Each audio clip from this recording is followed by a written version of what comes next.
Hello Nanba, this is Karthik. Welcome to krmotovlogs. இன்றைக்கி டே பார்த்தீங்கன்னா 25th of November. Time இப்போ வந்து 10:30 ஆகுது. இன்றைக்கி என்ன வீடியோ நம்ம பார்க்க போகிறோம் அப்படின்னா, பொதுவாகவே கொஞ்சம் வந்து இந்த ஸ்போர்ட் பைக்காக இருக்கட்டும், இல்லை ஜாவா, இல்லை கிளாசிக் இந்த மாதிரி பைக்ஸாக இருக்கட்டும், நிறைய பேர் வந்து செயின் லூப் பண்ணுவாங்க. ஒரு சில பேர் எதுக்கு அந்த செயின் லூப்னு தெரியாமல் லூப் பண்ணாமல் விட்டுருவாங்க. ஆனால் பைக்ஸை எப்படி கேர் பண்ணணும் அப்படின்லாம் வந்து தெரிஞ்சவங்க கண்டிப்பாக வந்து செயின் லூப் வந்து பண்ணாமல் இருக்க மாட்டாங்க. அப்படி செயின் லூப் பண்ணும்போது நீங்கள் பண்ணுற ஒரு சில மிஸ்டேக்ஸ், அந்த மிஸ்டேக்ஸ் என்ன அப்படின்றத நீங்கள் வந்து பார்க்க போகிறோம். ஃபஸ்ட்டு ஒரு சின்ன வீடியோ கிளிப் ஒன்று பார்த்துட்டு வந்துருங்க, அதுலேயே உங்களுக்கு தெரிஞ்சிடும். அதுக்கப்புறம் திரும்ப நான் வந்து எக்ஸ்பிளைன் பண்ணுறேன். வீடியோக்குள்ளே போகிறதுக்கு முன்னாடி நம்ம சேனல் ஒன்றும் சப்ஸ்கிரைப் பண்ணாதவங்க வீடியோஸ் பிடிச்சிருந்தா வந்து மறக்காமல் சப்ஸ்கிரைப் பண்ணிவிடுங்க. வீடியோ பிடிச்சா லைக் பண்ணுங்கள், ஷேர் பண்ணுங்கள், கமெண்ட் பண்ணுங்கள், அப்படியே இன்ஸ்டாகிராமில் போய் ஃபாலோ பண்ணுங்கள். ஓகே நண்பா, இப்போ வீடியோ பாருங்கள்.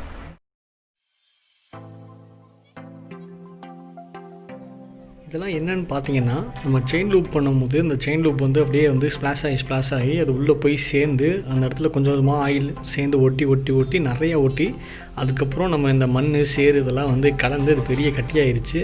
அதை தான் நான் வந்து இப்போ உட்காந்து க்ளீன் பண்ணி, இங்கே பாருங்கள் எவ்வளோ பெருசாக வந்து இருக்கு பாருங்கள். அது இன்னும் கொஞ்சம் உள்ளே நிறையாவே இருக்குது. அதை தோண்டி எடுத்துக்கிட்டு இருக்கேன்.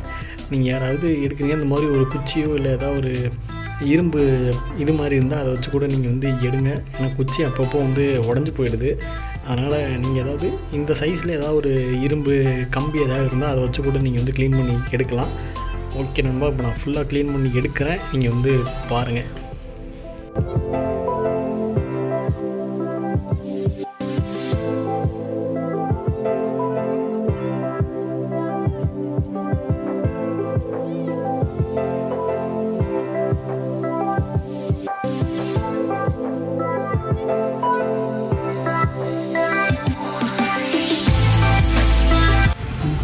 இதெல்லாம் பார்த்தீங்கன்னா நீங்கள் அடித்த லூபு, அப்புறம் நீங்கள் வண்டி ஓட்டும்போது அந்த மண் பட்டிருக்கும்ல, அந்த மண் இதெல்லாமே கலந்து இவ்வளோ வந்து அழுக்கு சேர்ந்துருக்கு.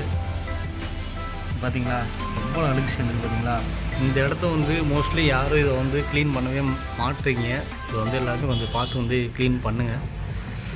எவ்வளோ அழுக்கு பாருங்கள். இது இப்படியே சேர்ந்துக்கிட்டே போச்சுன்னா இதுவே ஒரு பெரிய இது தான். இதுவே வந்து உள்ளே போயிட்டு இன்ஜின் உள்ளே போயிட்டு இது வந்து அப்படியே லாக் ஆனாலும் லாக் ஆகிக்கிறோம்.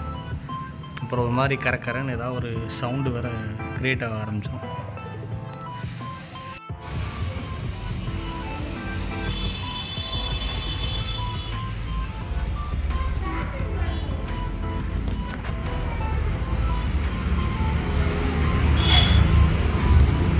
இப்போ நீங்கள் இந்த வீடியோ பார்த்துருப்பீங்க. இந்த வீடியோ வந்து இது என்ன அப்படின்னா, நீங்கள் வந்து செயின் லூப் பண்ணுறீங்கல்ல, இந்த செயின் லூப் பண்ணுறதுலாம் வந்து இது என்ன ஆகுனா, நீங்கள் லூப் பண்ணதுக்கப்புறம் அந்த செயின் வந்து இப்படி ஃபாஸ்ட்டாக வந்து சுற்றும் போது அந்த அப்படியே ஸ்ப்ளாஷ் ஆகி அந்த இன்ஜினில் வந்து எங்கெங்கெல்லாம் வந்து அந்த இடம் வந்து இப்படி போய் தெளிக்குதோ அந்த இடத்துல அப்படியே கொஞ்சமாக வந்து அந்த ஆயில் மாதிரி அது வந்து சேர்ந்துக்கிட்டே வரும். அது என்ன ஆகும் அப்படின்னா, நீங்கள் வந்து ரோட்ஸில் போகும்போது இந்த மண் இதெல்லாம் வந்து சேறு சகதியெல்லாம் ஏற்றும் போது இது எல்லாமே அந்த ஆயிலோட பட்டு இதெல்லாம் வந்து அவ்வளோ வந்து ஒரு அழுக்காக வந்து அவ்வளோ வந்து பெருசாகிட்டு இருந்துச்சு. நான் வந்து அப்பப்போ இது வந்து நான் க்ளீன் பண்ணுவேன். இப்போ நான் நேற்று போட்ட வீடியோவில் சொல்லியிருப்பேன், ஒரு 1 மந்த்தாக என்னால் பைக்கை சரியாக பார்த்துக்க முடியலன்னு. ஆனால் அந்த 1 மந்தில் இது இவ்வளோ பெருசாக இருக்கும் அப்படின்னு சொல்லி நான் எதிர்பார்க்கவே இல்லை. அதனால் இன்றைக்கி உட்காந்து வந்து ஃபுல்லாகவே வந்து க்ளீன் பண்ணிட்டேன். ஏன்னா அடுத்த ஃப்ரைடே நான் வந்து ஒரு ரைடு கிளம்புறேன். அதனால் வந்து எல்லாமே வந்து கரெக்டாக இருக்கணும் அப்படின்னு சொல்லி எல்லாத்தையும் வந்து பக்காவாக வந்து க்ளீன் பண்ணியாச்சு. யாராவது இதை வந்து கவனிக்காமல் இருந்தீங்கன்னா ப்ளீஸ் தயவு செஞ்சு இதை வந்து கவனிங்க. இதை நீங்கள் எப்படியே விட்டுக்கிட்டிங்கன்னா அது அப்படியே பெருசாகி இன்ஜின் உள்ளே போய் அப்படியே பெருசாக வந்து லாக் ஆகிக்கிறோம்.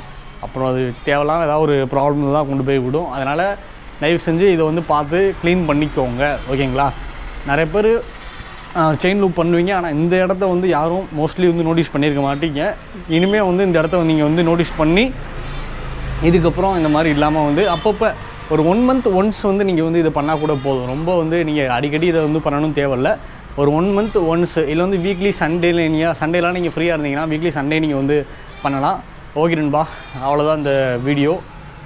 மேபி இன்றைக்கி இன்னொரு வீடியோவும் வந்தாலும் வரலாம். ஓகே, பார்க்கலாம் நண்பா. Love you all, take care. யாராவது இதை பார்க்காம இருந்தீங்கன்னா பண்ணுங்கள். அண்டு இன்னொரு விஷயம் வந்து இதை மட்டும் நான் சொல்லிக்கிறேன். செயின் லூப் பண்ணுறது வந்து உண்மையிலே வந்து ரொம்ப முக்கியமான ஒரு விஷயம்.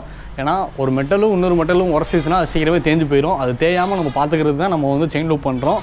இது வந்து தேவையில்லாமல் நம்ம செலவழிக்கிறோம் அப்படின்றது வந்து கிடையவே கிடையாது. நம்ம தேவைக்காக தான் நம்ம செலவழிக்கிறோம், அதில் தப்பே கிடையாது. ஸோ செயின் லூப்லாம் எதுக்கு என்னத்துக்குன்னு சொல்லி இருக்கிறவங்க தயவு செஞ்சு செயின் லூப் பண்ண ஆரம்பிங்க. செயின் லூப் பண்ணுறவங்க இந்த விஷயத்தை வந்து ஃபாலோ பண்ண ஆரம்பிங்க. ஓகே நண்பா, love you all, take care, see you in the next video. Bye நண்பா.